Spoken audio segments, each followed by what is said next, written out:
What is going on, y'all? Thank y'all so much for joining us. This is Ending the Stigma. My name is Chris. This is going to be an amazing story tonight, y'all. Like, I am so excited to have this conversation with my guest. But real quick, because the comments are already popping, let's say hi to some folks. We got Rob is here. What's going on, Rob? He's in Florida too.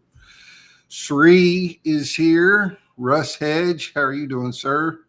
Randy House is in the house. Brian Sagre is here. Who else is here? Lisa Withers. How are you, ma'am? She was on the show a couple weeks ago. Hey, Julie Griffin. Yep, I know. That intro music is just perfect, isn't it? Who else? Kenny D is here. What's going on, man? Hey, Paul. Eric Mellenbeck. Who am I missing? I think that's everybody so far. Cool. So, my guest tonight. There she is, Lisa Marie. I knew you were going to pop in here. Jeremiah, sorry, I squirrel out on the comments. My guest tonight has an amazing, amazing story. She's a human trafficking survivor, and she went to prison being forced to do whatever crime she committed while she was being trafficked. So we had a conversation a few weeks ago, and she was like, oh my God, nobody's ever even thought to talk about what it was like going to prison, not voluntarily committing those crimes, right? So this is my guest tonight. I'm going to bring out Alina Donahue, and we're just going to hear her story. Hi. Hi. How are you doing? I'm doing well. How about yourself? Good. Thank you so much for joining me tonight. I really appreciate it. Oh, it's a pleasure. I'm excited to be on. Yeah, I know. It's going to be good. So tell us, let's just kind of jump right into it. Tell us your story, as little or as much as you want to tell us. How'd you one of the questions I have is like, how did you even start being trafficked? Like, how did that start? You said you grew up in a normal house, like weren't out there in the streets running crazy, like. Yeah, so I grew up in a normal house. I was very fortunate to have both my parents and my sisters. I never endured any type of childhood trauma. I'll tell you this, our worst enemy was the fact that my parents were extremely overprotective. So there was like, we weren't allowed to talk about sex or boys. Like when my friends were going to the movies, we weren't allowed. So what does that do to me? I grew up in that same kind of household. It sucks. It creates so much curiosity. So I'm like, so much. I'm like, I want to go to the movies. I want to know what it's like to go to someone's house and hang out. And, so when, I graduated from high school, did some traveling, came back home and decided, to go to college. And, I was a straight A student, got good grades. And then one night I decided to go out with my girlfriends because I could at this point. I'm in college, and that's when I met my boyfriend who became my trafficker. So I was very intrigued. He had this bad boy persona. He was loaded up in tattoos. Everyone knew who he was.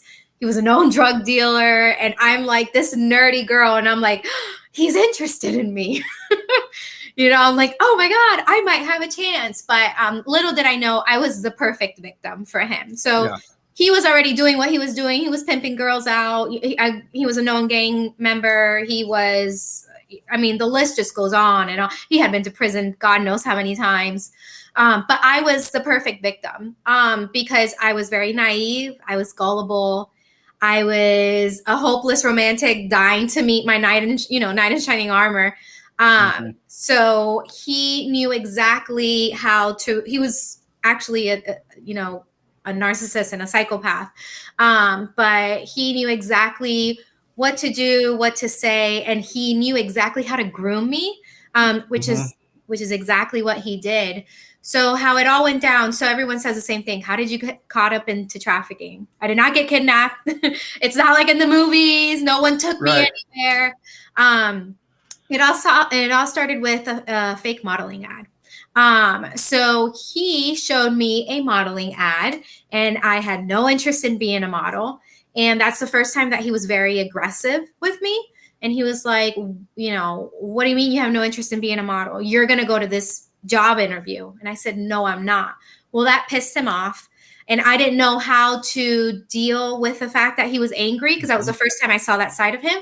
So I said, okay, trying to de-escalate the situation. Words I know now. I didn't know then. You know, I just said, okay, I'll go to the job interview.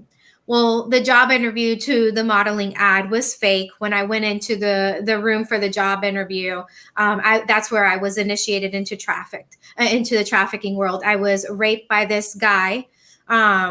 He was in on it with my quote unquote boyfriend. So I had a total of 2 traffickers, my boyfriend and this random guy that I went to go see for a modeling job interview. And he raped me, and he said that when he finished, he said, "You're going to work just fine. People are going to love you. The men are going to love you." And then he said, "If you ever tell anyone, or if you think about telling anyone, I'll make sure to kill you and your family." So a question that comes to mind is, people will say, well, you know, how do you know that he knew your family or anything like that? When I went to the room, when I went into the room for the job interview, he made it seem like it was a legitimate job interview. I was extremely nervous and scared, but he asked for my driver's license. He had like these fake documents. So I was like, this is legit, you know? So he grabbed my driver's license, made some fake notes, and you know, so when he said that comment at the end, you know, "I know where you live" and everything, I took him seriously, you know, because of that. So that guy trafficked me for 2 weeks. And then when he was done, my boyfriend said, "Okay, now I'm taking over." So he was in on it the whole time. So unfortunately, I was trafficked throughout the state of Florida for 8 months. I fell into drugs, started doing cocaine, started doing ecstasy, smoked weed every day. My boyfriend, a lot of survivors will not refer to their trafficker as a trafficker. It's either like a boyfriend or a family member or something. So when I say boyfriend, I mean, he's a piece of shit, but right.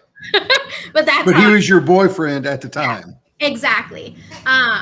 So like I said, he was a known drug dealer. So he would give me all these drugs to make sure that I was compliant every single time. It was a horrible 8 months. Because you feel like you're just floating through life and no one sees you.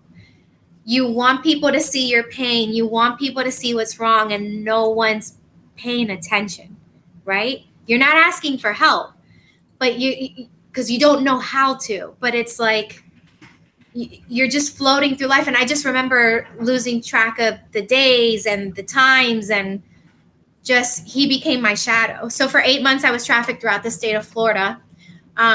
During the time that I was trafficked, he would give me ultimatums, right? So he would say, "Okay, you've been working so hard," mind you. Okay, working so hard. Yeah, I'm being raped like 10 times a day, but okay, whatever. Right. You know, he would say, I stole these credit cards, go to the store and buy me something of value so I could sell it in the streets, and you won't have to work.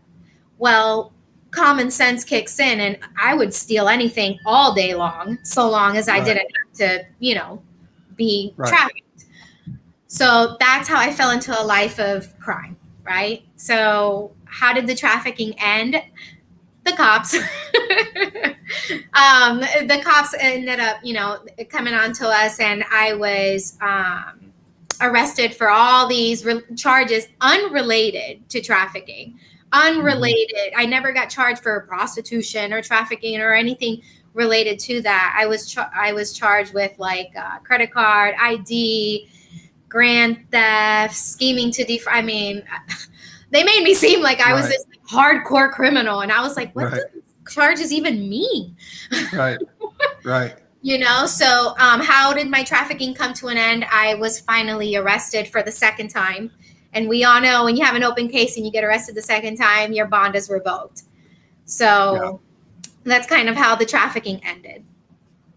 So it was really kind of a blessing in disguise. It was a blessing in disguise, though I didn't know it at the time. It was a complete blessing in disguise, because I was leading the cops on like this chase, you know, because I was like ride or die for my boyfriend. I didn't want him to go to jail. I was ready to go to jail for him, and so stupid.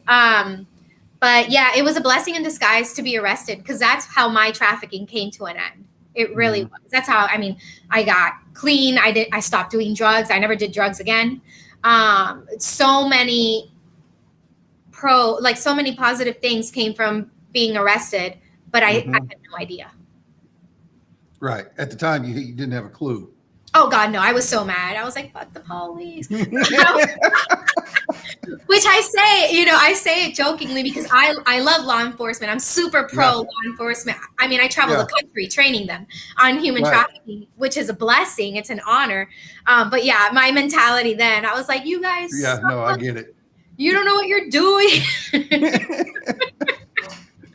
So how long did you do in prison?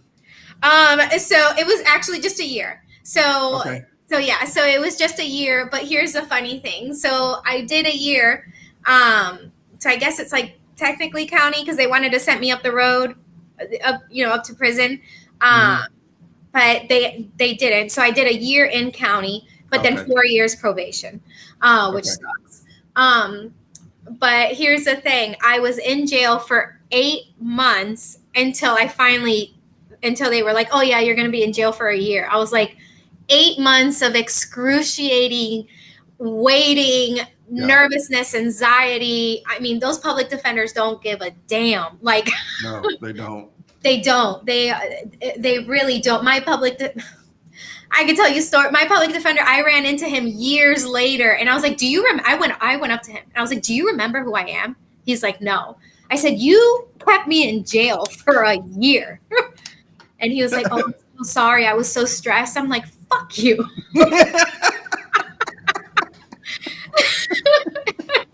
And I walked away. Oh my God. So Christine had a question, which is going to lead into where I was kind of going to go with the conversation. So if you want to answer that real quick, and then you were forced to do the things, right? Yeah, I was given ultimatums, and the ultimatums were, it was a lie, because after I would commit those crimes, I still had to work. Yeah. I was still seeing Johns, and it was just like, it was horrific. It really, really was. It was like, there was no pros to those 8 months, nothing whatsoever. So that's how I fell into a life of crime. I mean, I was forced to commit these crimes because I thought I wouldn't have to see the Johns, but that was a lie. So I was forced to commit these crimes and forced to see the Johns regardless. Right. So how was it like? Let's talk about your expungement, which I thought was really cool. We talked about it backstage, but let's talk about that. Yeah. But then also let's talk about, like, when you got out, you had felony convictions, you were on probation. What was that like for you, like trying to get a job and housing and all that kind of stuff? It was awful.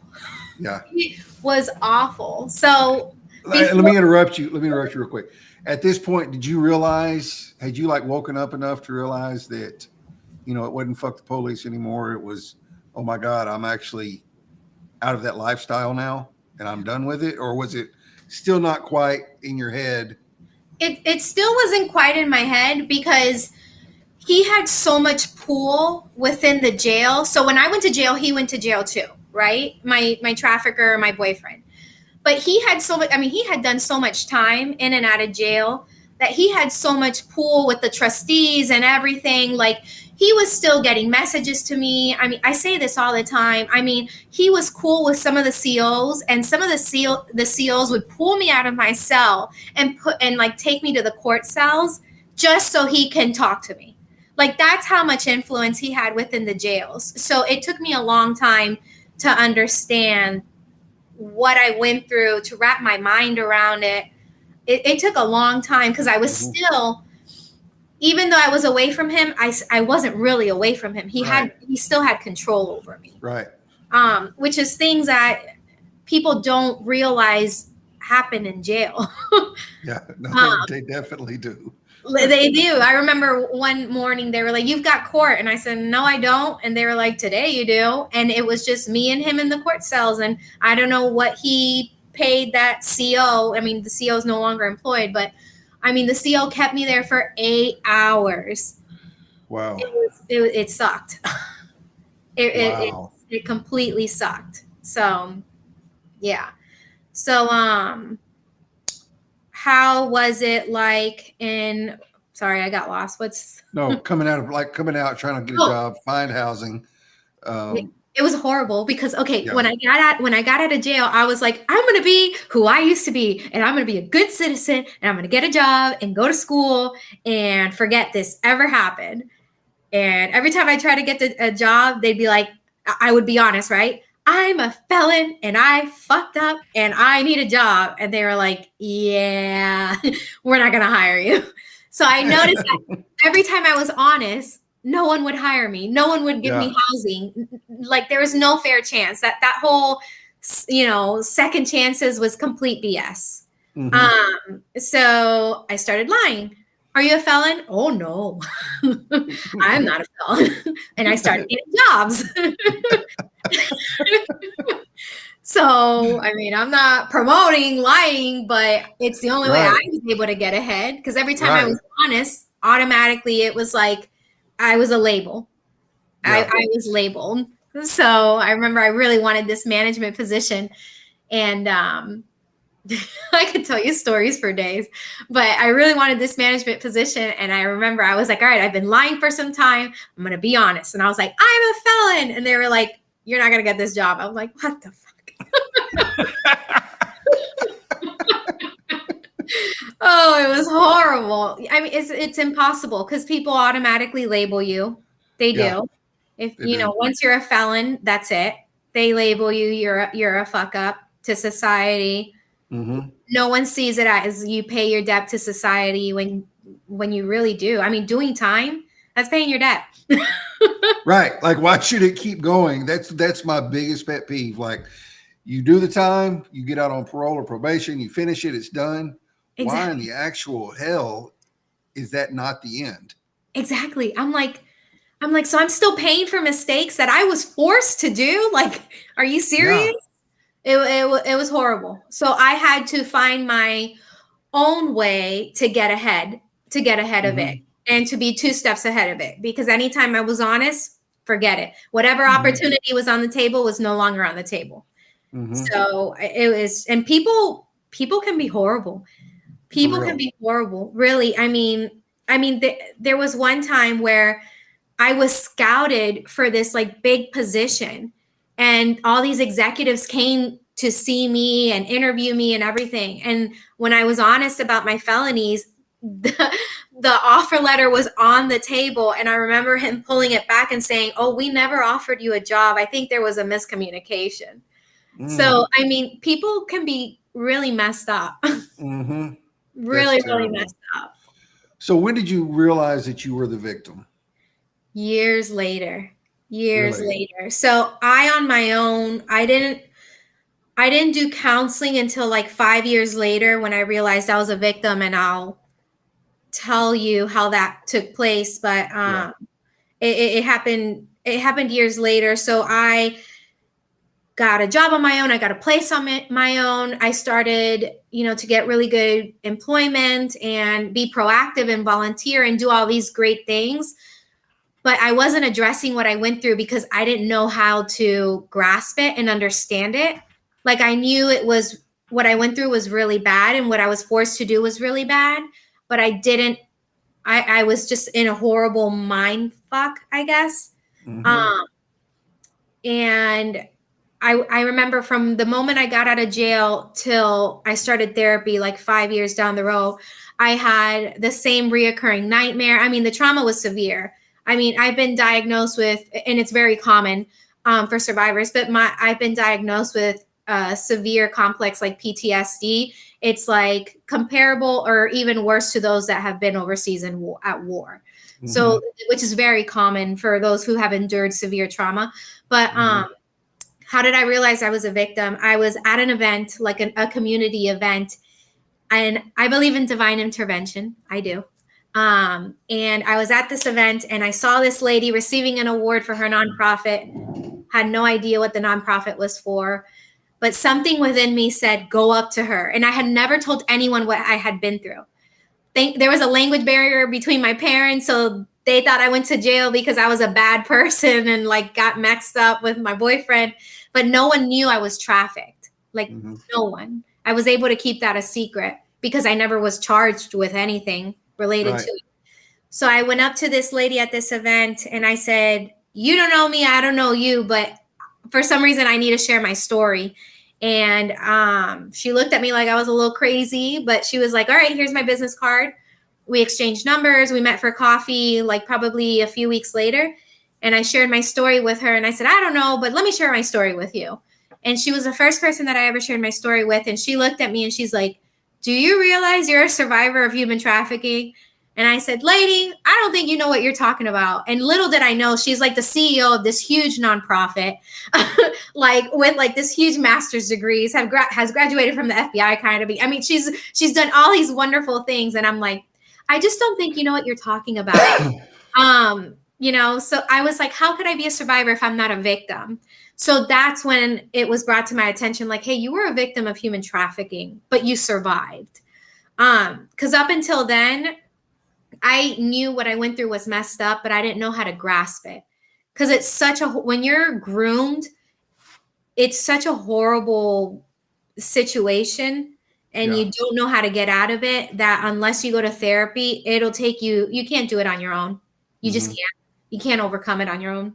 No way. Yeah. So how long has it been since you got out of jail? So I got out of jail June 19th of 2013.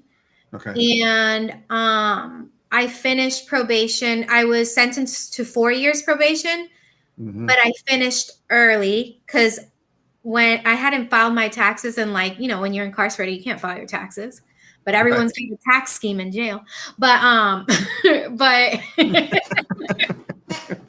I hadn't filed my taxes. So when I went to file my taxes, whatever they gave me, I used to pay off my probation.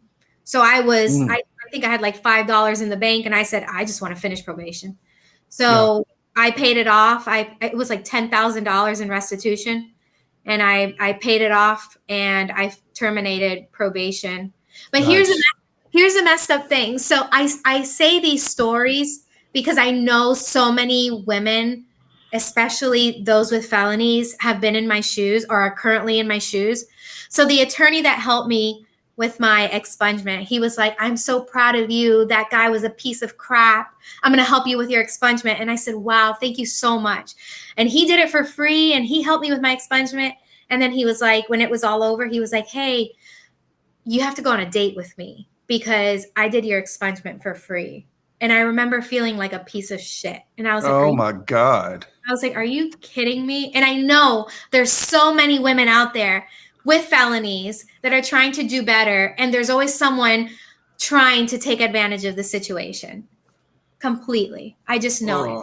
That's why I share that story. Because I get that 100%. I had a guest on one of my very first guests on this show. She's a felon, drug addict. I don't remember. Well, she may not be a felon. She's a former addict, though. She works with a group of people at a school. And she doesn't tell them that she stripped while she was, in her addiction or whatever. Yeah. Because of that very reason right there is, you got people fresh out of addiction trying to get their lives on track. Their mind still isn't right. And even if their mind is right, maybe their mind isn't right. And they're going to see her in a different light because of that. Yep.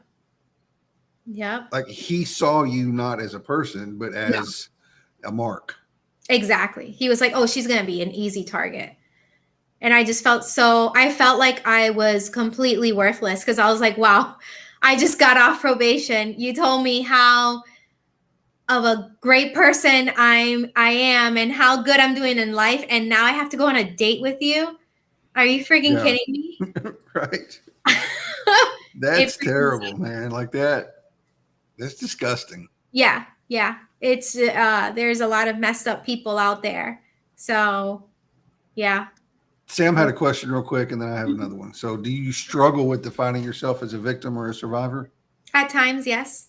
Yeah. I struggle with defining myself as a victim because I don't like pity, and I don't ever want anyone to feel sorry for me. And I sometimes forget I'm a survivor because I'm on the go and I'm doing all these great things. And sometimes I feel like I'm looking from the outside in. So I'll be working on a case, and I'll be like, oh my God, that's so tragic what she went through. And my husband will be like, Alina, you went through something similar. And I'm like, oh yeah, that's right. So yeah, I struggle with it every now and then. I do, but mainly because I don't like pity. I don't want anyone to ever feel sorry for me. No, I get that 100%. So tell us about really cool, like, you know, not to like be political or anything, and I'm not trying to be, but this is just me. I'm a Republican on conservative. Florida's pretty conservative too. So the fact that they have this clause in there for expungement to me is pretty damn cool. Yeah. You know, because historically, people on my side of the fence are a little bit tougher on crime than on the other side. You know what I mean?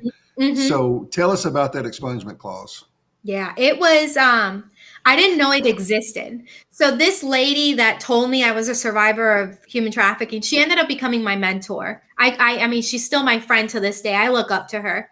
And one day she was like, she introduced me to therapy and everything. And one day she was like, did you know there's a statute in Florida that says that if you can prove you're a victim of human trafficking, any charge accumulated during that time can be expunged? And I said, I had no idea. She's like, well, let's try it. She's like, it's never been used, so I don't know what the outcome will be, but let's give it a try. And I said, okay. So we got a lawyer, and I turned in anything and everything that I had, police reports, bookings, I mean, anything and everything that I had. So here's the thing. With this statute, you have to go to law enforcement, which of course I had a horrible experience with. So why would I want to go to law enforcement? As soon as she said, we have to go to the police station and we have to make a report on you being a victim. And I said, fuck that. I'll be a felon. I'm good. I'm not going to the police station. Like, I'm good. Forget it. And she's like, no, just give it a try. I have a contact and he's really, really good and he cares. And I'm like, I've had horrible experiences. No one cares. But anyways, I gave it a shot. We went down to the Collier County Sheriff's Office, which is where I live. And I met with Sergeant Wade Williams and him and his team, the human trafficking team. They sat down with me and I just shared my story. I said, this is what happened to me. This is who did it. This is another person who did it. This is where I was trafficked. I gave them everything.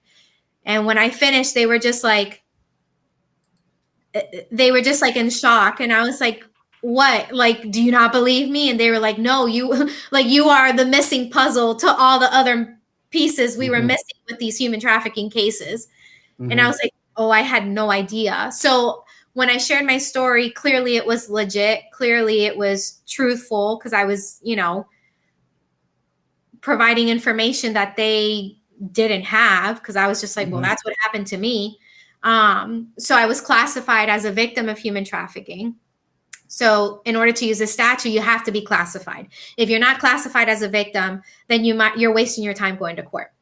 So once I was classified as a victim of human trafficking, we went to court and we presented the case to the judge, and the prosecutor was like not having it.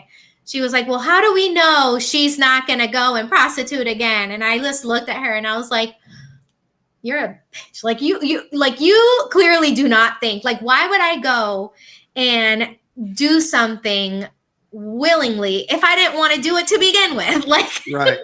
Right. So the judge was phenomenal. She did her due diligence. She said, the statute has never been used before, and I'm going to do my research before I make a decision. And that's exactly what she did. She took about a week to do her due diligence, and then she granted it, and I got full expungement on all 9 felonies. So wow. So now you're felony free.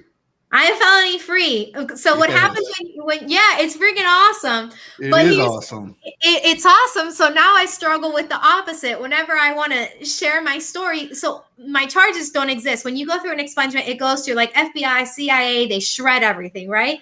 Yeah. So now I'm like, no, really, I was a felon. And people are like, oh, okay. And I'm like, well, if I could just find the files, I swear to you, I've been a felon.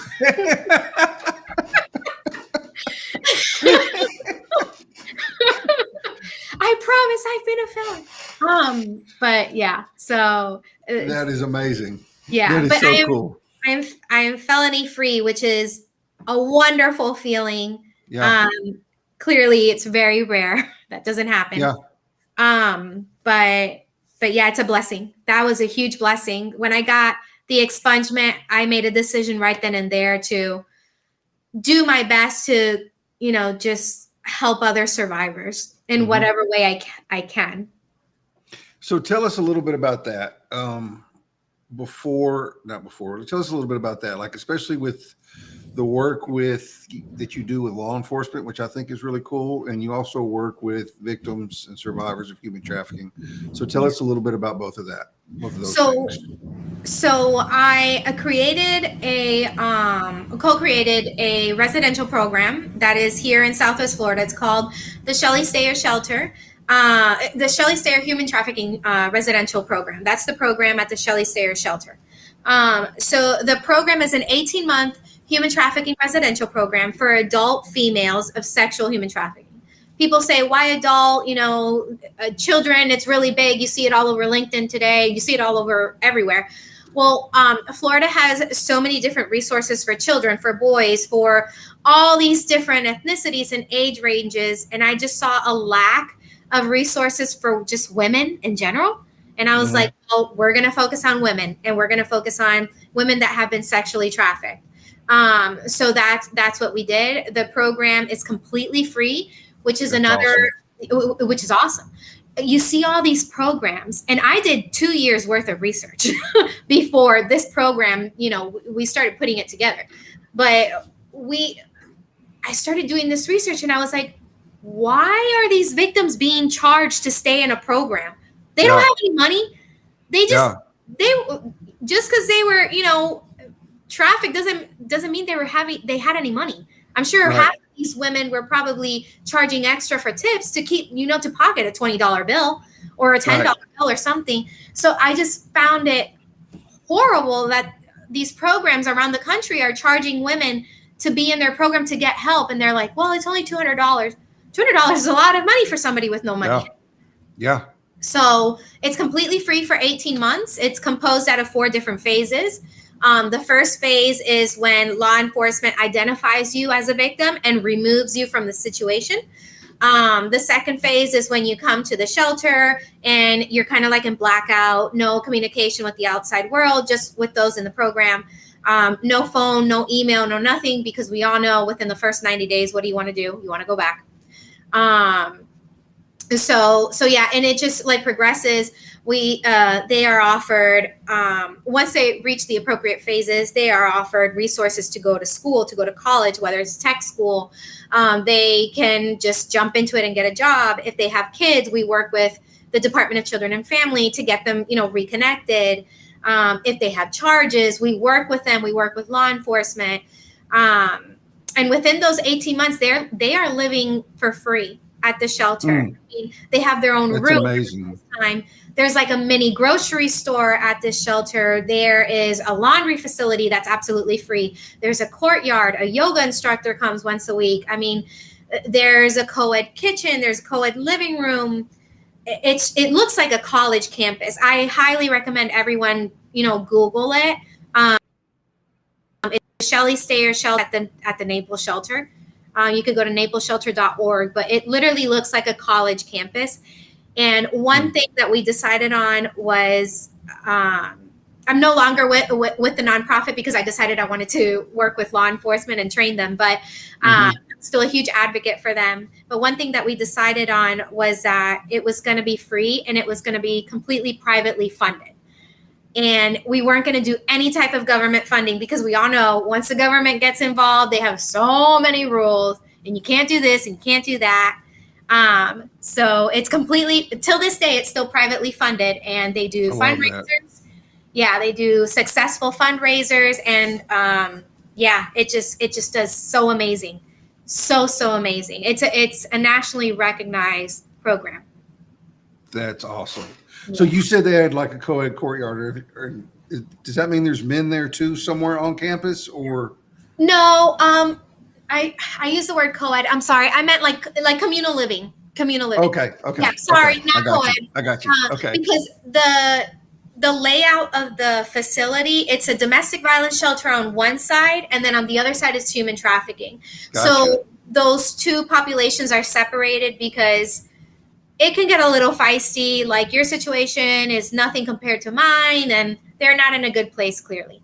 Right. So it's different, but it's communal living. It's women in the program, no children, and it's changing lives. It really is. That's amazing. Paul had a question. Yeah. What do you think about The Sound of Freedom? Is it accurate? Have you seen it? I have not seen it. I won't Okay. see it.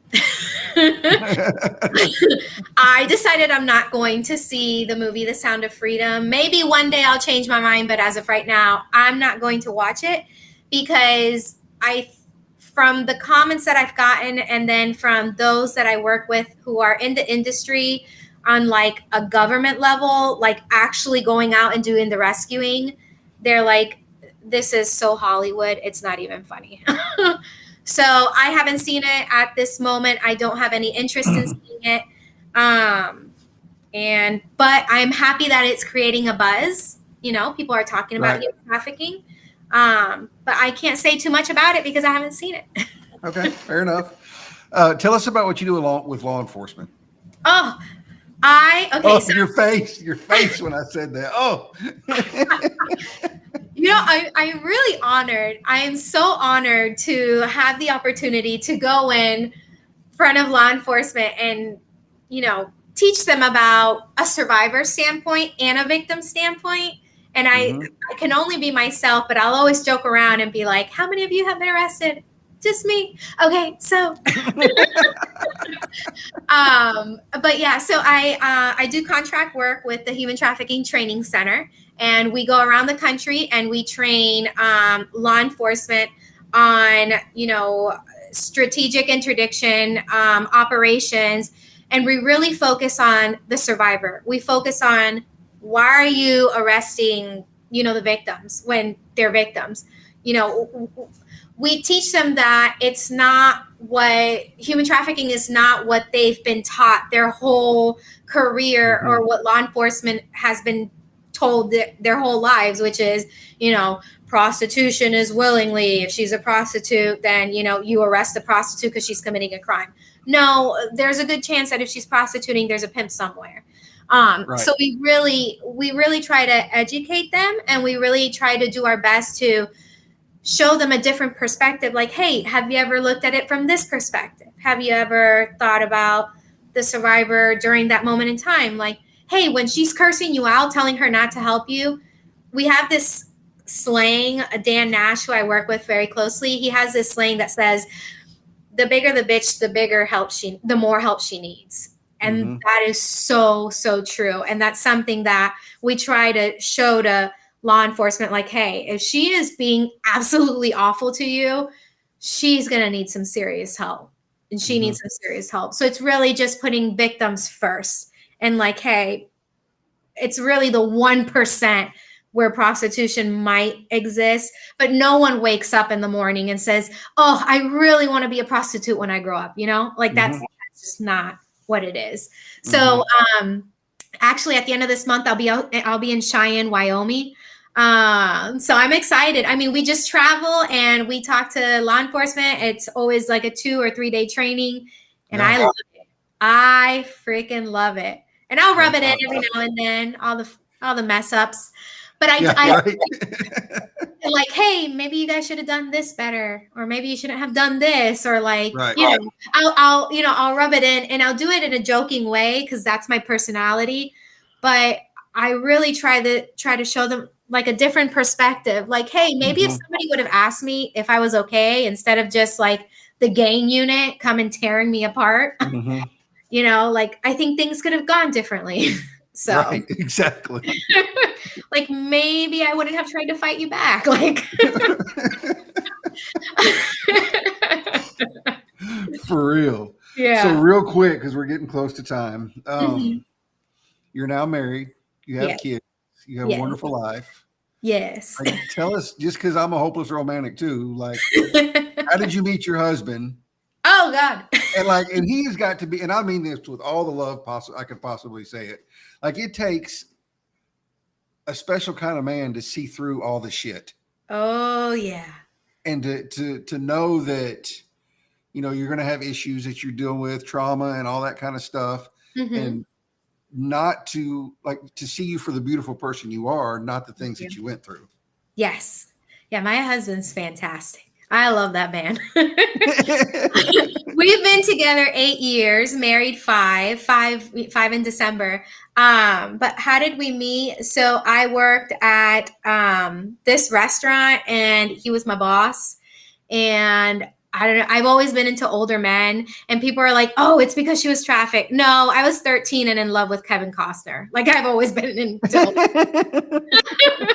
like, that's just what it is. But yeah, he's a little older than me, but I just I don't know. I saw him and I was like, I'm into that guy. I'm into that guy. And I like just, it. Yeah, I was just like, I like him. And it ended up working out.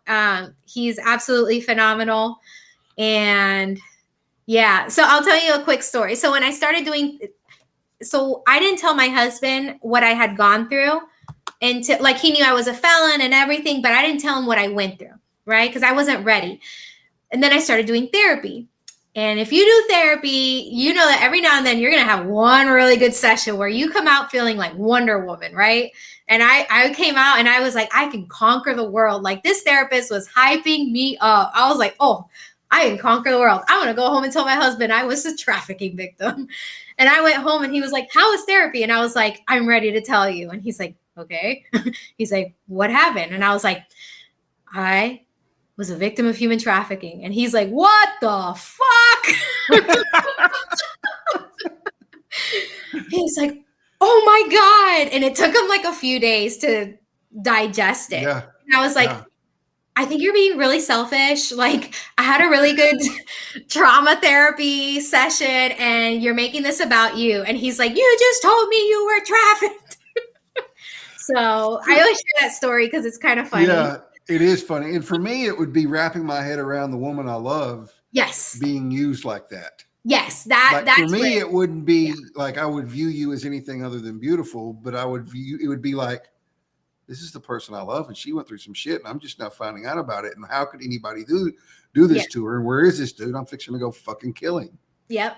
Yeah. That was everything. He's an Army veteran, and he was just like ready to go find and kill. Yeah, ready to go Rambo on that. Yeah, and I was just like, well, one of them's dead, so that's a plus. And he's just like, you're not taking this seriously. And I was like, I just had a really good session. Like, I'm at a positive high right now. Like, you can't mess it up.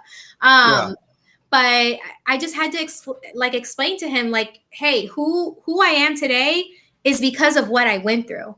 Like no one can tear me down unless I allow them to tear me down. I love life. I wake up thankful every morning. I don't take anything for granted because I know what it's like to have nothing. Mm-hmm.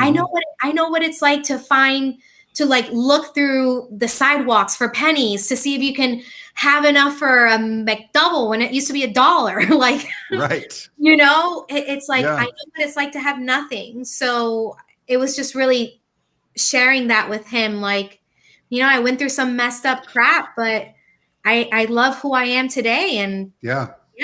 So it made us, it just united us even more, really. Yeah. Rob said Bull Durham, Kevin Costner, or Yellowstone, Kevin Costner. Dances with Wolves, Kevin Costner. It was his naked ass in that movie that did it for me. That's where I fell in love with Kevin Costner, but I'm obsessed with Yellowstone. Obsessed. I love Yellowstone. Kevin Costner. Like, I told my husband, I said, I would never cheat on you, but if Kevin Costner walks in through that door, I'm out. It's good. Like, thank you for the good 8 years. Call me later. Kyle had a question, and I'm not sure what law he's referring to. You might do law out of Waco. Mm-hmm. But if you have, do you think it's a good first step? Do you know anything about that? I'm not sure what he's talking about. I don't know.